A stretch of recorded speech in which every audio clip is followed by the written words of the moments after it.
This is a certified hood classic. Y'all, I seen this video that looked really interesting from the round table, all right? Does Cartman really deserve his future? And now that I've actually seen post-COVID, which we do have post-COVID, if you go down to the link, I said Coleman, we do go down, if you go down to the link in the description, you can click on the Patreon link, it's only $3 a month. I got the post-COVID, I got the South Park movie, we got full episodes of South Park, full episodes of Family Guy, Archer, all that shit all over there, man. So check it out. Like I said, only $3 a month. And when I checked it out, I was really sad for Cartman, bro. Like, I ain't gonna lie. In that, I was a little sad for that man. You know what I'm saying? So we get ready to check it out today. Y'all do your boy a favor, man. Hit the like button. Go down below. Subscribe to your boy. Let's get started. We can't spend another holiday feeling bad for Eric. There's nothing that could have changed the path he was on. That's fucked up. They yelling and talking shit. South Park changed the game with two specials titled Post-COVID, set in a future where the boys stopped being friends and never found their way back to each other. A future where Stan and Kyle are both alone and kinda miserable, with Stan being a professional drunk. I'm an online whiskey consultant. I'm doing research. And you know what it remind me of, bro? His dad, bro. Like, honestly, that remind me of Randy. Not that Randy is not a professional drunk, but you know, he like this. He like this wine. He like this liquor. It's called a smorgasbord, and yeah, you know what I'm saying. He liked that shit. So he kind of like took after his dad. Kenny was a brilliant scientist with a Nobel Prize, but of course he dies, and his death is actually a catalyst for the events of this special. And it turned out Kenny's most ambitious project was a way to go back in time and save the boys' friendship. That's what's up. I don't think he was all too happy deep down either. The only person who seemed to be happy in this darkest timeline was Cartman. He became a rabbi, believe it or not, and had a whole family, a wife and 3 kids. But after the events of the second special, Return of COVID, in which Stan and Kyle are able to save the boys' friendship through time travel, the fixed timeline saw everyone get a happy, healthier ending. Except for Cartman, who wound up a homeless drunk in really bad shape.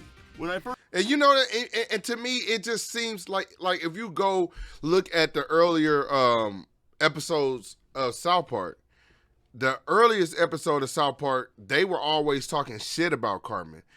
Earlier episodes of Cartman, they will always talk shit about. I mean, Cartman will crack little jokes here and there, but they would mostly talk shit about Cartman. Then his mother would let him do whatever. She didn't really give a fuck. Then she was a crack whore. Everybody would say that. Your mom's a whore. Your mom's a whore. Like, that kind of builds up a wall. Then he didn't even know who his fucking dad was. And you know what I'm saying? And they had that whole episode with him trying to find his father, bro. It's like so many different things and events led up to Cartman being like this.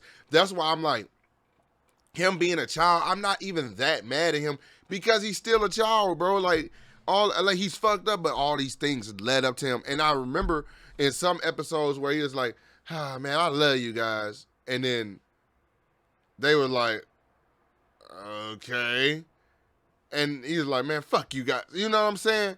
But he really was like, it's like he was leaving breadcrumbs that he needed love in his life. He needed real friends. He needed a real foundation, and they kind of just said, "Fuck him." You know what I'm saying? I'm gonna be honest with you. They kind of said, "Fuck him." First watch this, I just thought, yeah, that's about right. But to my surprise, there were a lot of people who felt really bad for Cartman.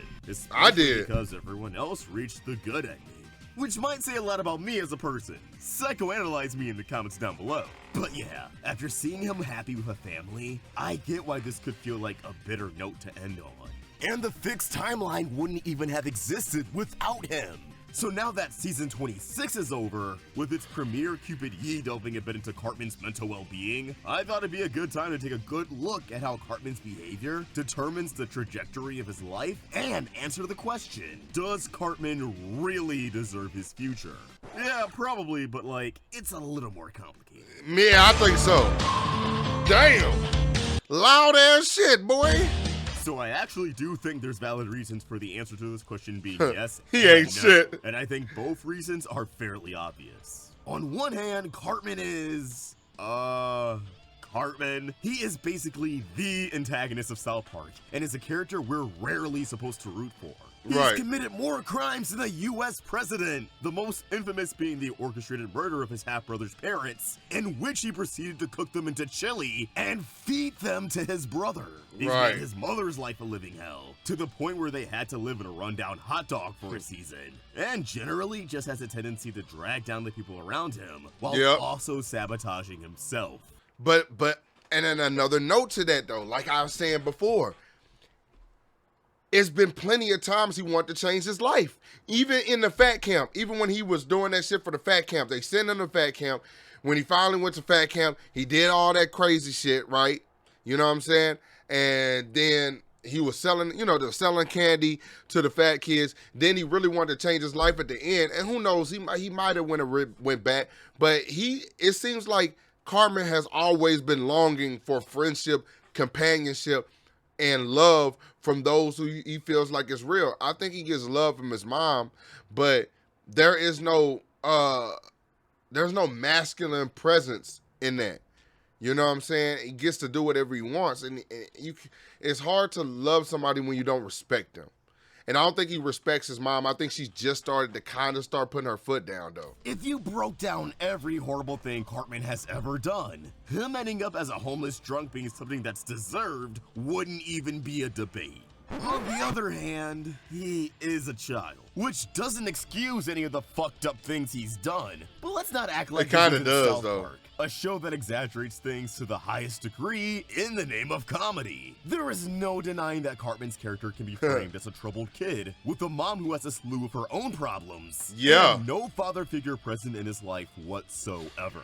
No real connections to any other family members. True. He has no idea how to express his emotions, and while he struggles with self-sabotaging behavior and impulse control on a daily basis, the very existence of alter egos and hallucinations, such as Mitch Connor and Cupid Me, show that there are deeper problems at play. Problems that I believe Cartman is able to overcome. Obviously, because he really legit overcame them when he stopped hanging around his fucking friends. Like when he stopped hanging around his friends, he started hanging around other people. Like, I think, and another thing I think that contributes to it that nobody talks about, seeing Kenny die all the time. Do you get what I'm saying? Like seeing one of your friends die constantly, back to back, every other day.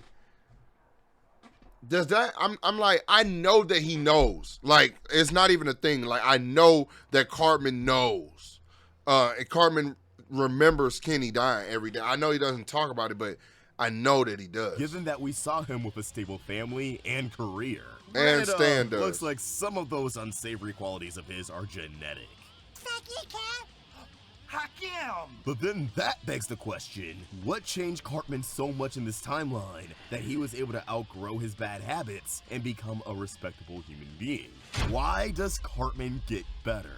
The answer to this question is just as depressing as the future Cartman's currently headed towards. I believe Cartman is only able to get better when he's completely alone, something that South Park has actually shown us years before the post-COVID special.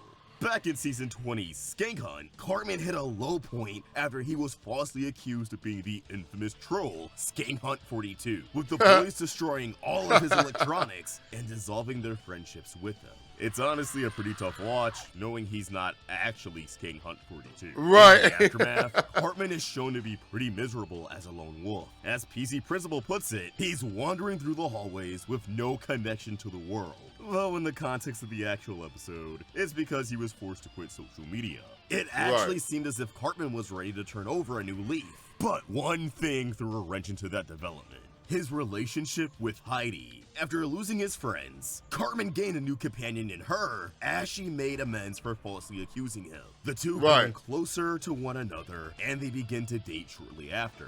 At first, it seems as if this relationship is bringing the best out of Cartman, as he swears off his old ways much to the boys' surprise, and he even helps Heidi get Troll Trace up and running as a way to counteract cyberbullying. However, the cracks were beginning to show throughout this season as Cartman struggled with being honest about his past behavior to Heidi and was clearly possessive over her as he accused Butters of trying to steal her away from him in the episode Not Funny. And all poor Butters did was agree that Heidi's funny. Although, Butters clearly isn't in the best place either, and No. contributes to Cartman's paranoia. Facts. Yes, girls hate us, Eric. They're sick of our shit. He gonna spinando! Season 21 shows a secret plan in Cartman's Oh, relationship with shit. Heidi, as he wants her to bend to his every whim just like his mom does. His manipulation and abusive behavior. Ugly ass boy. Hey, I think that's when I think in this like off the Full Metal Jacket, I think this is like a reference to the Full Metal Jacket. Y'all can let me know that with him right there. There he goes. Ugly ass nigga, boy. You ugly as shit. And the end result is sweet little Heidi turning into another Cartman. Truly terrifying stuff. But I think Man. it all goes to show that as long as Cartman has someone who's naive enough to feed into his bullshit and enable his behavior, he just won't grow. It's not that his peers are toxic for him, but for Cartman, any attention is good attention, and without the proper help, he will constantly project his insecurities onto everyone around him. And envy his peers for having the things he doesn't have. Whether that be a semblance of a stable family, a shiny new PSP, or indulging in child labor. So if being alone is the thing that forces Cartman to grow into a better person, then I think the next question would reasonably be, how? How does loneliness cause Cartman to get better? Since, in the initial future timeline, we never actually see the path Cartman took to end up where he did. And I think it's as simple as loneliness causing Cartman to take a good look at himself and seek help. This is where Season 26's Cupid Yee comes into play, as that episode relates Cupid Cartman, aka Cupid Me, Cartman's imaginary friend, to Kanye West, with Cupid Me changing his name to Cupid Yee, and Cartman pointing out that ever since Cupid Yee changed his name and got all into Jesus, he's been acting a little batshit crazy. The resolution to that episode being Cartman forcing Cupid Yee to start medication, turning him back into regular old Cupid Me. Considering Cupid Me is an extension of Cartman, it's not hard to interpret this as Cartman acknowledging that he himself wouldn't be such a hateful, self-sabotaging person if he got help. Now look, although we're talking about a cartoon, I know people can feel some type of way about medication, and I'm not trying to say that medication is the only way someone can get help. I'm just rolling with what this particular... Some people need it, some people don't. Some people might not need it. It is what it is. It's just whatever works for you, bro, because everybody is not built the same, bro. You know what I'm saying? We all aren't built the same. We are humans, but we're not the same. You know what I'm saying? There's different things that might work for us, different things that we might need, and things that we need to stay away from. So it's just like whatever works for you. If medication works for Cartman, or at least if medication gets Cartman on the path to not needing medication, then, the end result is good. particular episode provided. That being said, Cartman could have become religious and found a community within that religion, given that, again, he's a rabbi in the initial future timeline. I don't think there's a clear answer. It could have been a combination of things for all we know. The point is really that his loneliness leads to introspection, which leads to him making a meaningful change. I do think religion could have done a lot for Cartman in general, considering atonement is something practiced in Judaism. And I can see Cartman having a strong emotional reaction to the process of confessing his hefty list of sins and being forgiven for them, which is a very important distinction between this and other times Cartman's almost had a face turn. Because in a situation like his relationship with Heidi, Cartman actively tried to hide his past in the early stage of the relationship and gradually slipped back into his toxic ways. Right. Whereas with religion, he has to be upfront about how much of a little gremlin he is to make any substantial progress. And you did see in that one episode where he was with the priest and shit like that, and he was talking about his sins and shit like that. And he started something like, well, one time I spit in the priest, and like, you know what I'm saying? Like he was just talking about his sins, like he was really just saying like, damn, okay, I was messed up. Even though I think he probably did that just because he knew the priest was listening in, and he just kind of wanted to be an asshole at the same time. But I think that that was a younger version of him, so being an older version, it might help him by saying like, all right, I have a religion, I have something that I can believe in, something that loves me, because a lot of people use religion as a form of love. They get love, they get they get friendship and a community, like he just said, because they like, oh, okay, I got a lot of people that do this and a lot of people that feel that way, and that's always a good feeling to know that you have a community. You know what I'm saying? All of this raises one more question. Is it possible for Cartman to improve himself with the boys? To become a better person without losing his squad? And the answer is maybe. I think the problem is that Stan and Kyle in particular have a hard time giving Cartman the benefit of the doubt. Rightfully so. Hell, that was the bit with Cartman and Kyle in the post-COVID special, with Kyle refusing to entertain the possibility that Cartman actually had a change of heart, convinced that this is all an elaborate plan by Cartman to drive Kyle absolutely crazy. While I don't think the boys are inherently toxic for Cartman, I do think that he's dug a hole for himself that makes it hard for the boys to ever take a redemption arc seriously. Which wouldn't be the best vibes for him to be around, should he ever commit to making positive changes. I truly think that Cartman would have to go through something major that would cause the boys to sympathize with him and motivate him to improve as a person. Right. They have to hold him accountable, bro. Like, a lot of times they go with him and do just these stupid and crazy things, and then they forgive him, and then they back cool. And I think Kyle is pretty much the only one that holds him accountable, but he holds him accountable, but he's hypocritical as well at times. And then they're all kids. So, you know, that's more like a brother relationship. Like, honestly, I look at Kyle and Cartman more like a brother relationship. Like, all of them, just all brothers, you know. And it just, you know how it is when you're with your sibling. You know what I'm saying? Some people have them, some people don't. But when you with your sibling or even a good friend, you might have a brother relationship, and they might say something, and you might not initially listen to them, but then they might be telling the truth. But you might not initially, you don't know what the fuck you talking about. But if you get the same advice from someone else that you might admire or something like that, then you might take the time and listen and be like, oh, that makes a lot of sense. Closest we've gotten to that would have been the aftermath of Scott revealing that Cartman killed their dad and turned him into chili. But of course, Cartman ruined that moment by focusing on the fact his dad was a ginger. I do think it's worth mentioning that Cartman becoming homeless does imply that his mom either cut him off or straight up died. Although with her being absent in that initial timeline, I do think it's more likely that she sadly could have passed. Either way, both scenarios would have a severe impact on Cartman, and how he responds would be pivotal in where he ends up. Does he improve himself, or wallow in his misery and only get worse? We see that both are possible. So, does Cartman really deserve his future? Well, it depends on if he's willing to get himself help or not. If he does nothing to turn his life around and only contributes to making it worse, the answer is obviously yes. But if he takes the proper steps to turn his life around, then no. But I think in that situation, he wouldn't even end up like this. It is worth mentioning that Cartman started hanging out with Clyde, Jimmy, and who the fuck is this? In the initial future Hobby, timeline, boy. But I'm not sure how long that lasted, given that none of them are like, hey, Cartman, what's up, when they reunite. In fact, he gravitates to Stan and Kyle. So I don't know if those friendships lasted all too long, or if they can be Probably used to not. argue that Stan, Kyle, and Kenny are the ones that hold back Cartman. Now I want to reiterate that this is just a fictional paper cutout, whose life is determined by two middle-aged men. And real life isn't as cut and dry. I know that. Look, I just know the comments on these South Park videos can get kind of intense, which is why I don't read them. I just don't want to go off the impression that I think everything I'm saying can apply to the lives of real people one-to-one. It definitely cannot. But as always, these are just my thoughts, and I would love to... It's good to just analyze stuff, though. Like, you know, he did a really good job. It's good to just analyze stuff, because I know a lot of times, you know, I love, you know I love y'all, man. You know I love y'all to death, bro.